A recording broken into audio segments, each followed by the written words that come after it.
ഇൻസ്റ്റഗ്രാമിൽ ഒരു മെസ്സേജ് വന്നതുകൊണ്ട് എത്രയോ ആൺകുട്ടികളുടെയും പെൺകുട്ടികളുടെയും ജീവിതമാണ് കുടുങ്ങിയതെന്ന് അറിയാമോ?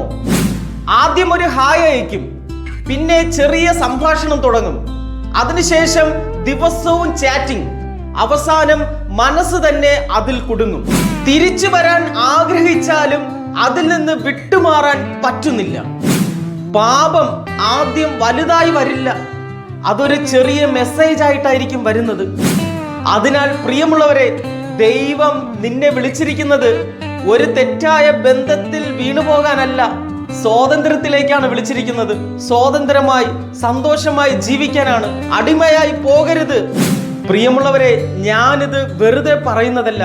ഇത്തരത്തിലുള്ള കെണിയിൽ വീണുപോയ ഒത്തിരി യുവതി യുവാക്കളെ എനിക്കറിയാം. അവർ ഈ കെണിയിൽ വീണുപോയിട്ട് എങ്ങനെയാണ് ഇതിൽ നിന്ന് കയറി വരുന്നത് എന്ന് ചോദിച്ചുകൊണ്ട് എൻ്റെ അടുത്ത് വരാറുണ്ട്. പ്രിയമുള്ളവരെ, അതിനാൽ ഞാൻ പറയുകയാണ്, ദയവ് ചെയ്ത് ഇത്തരത്തിലുള്ള ഒരു ഹായ് മെസ്സേജ് കാണുമ്പോൾ അതിൽ വീണു പോകാതെ സൂക്ഷിച്ചു കൊള്ളുക. ദൈവം നമ്മെ അനുഗ്രഹിക്കട്ടെ.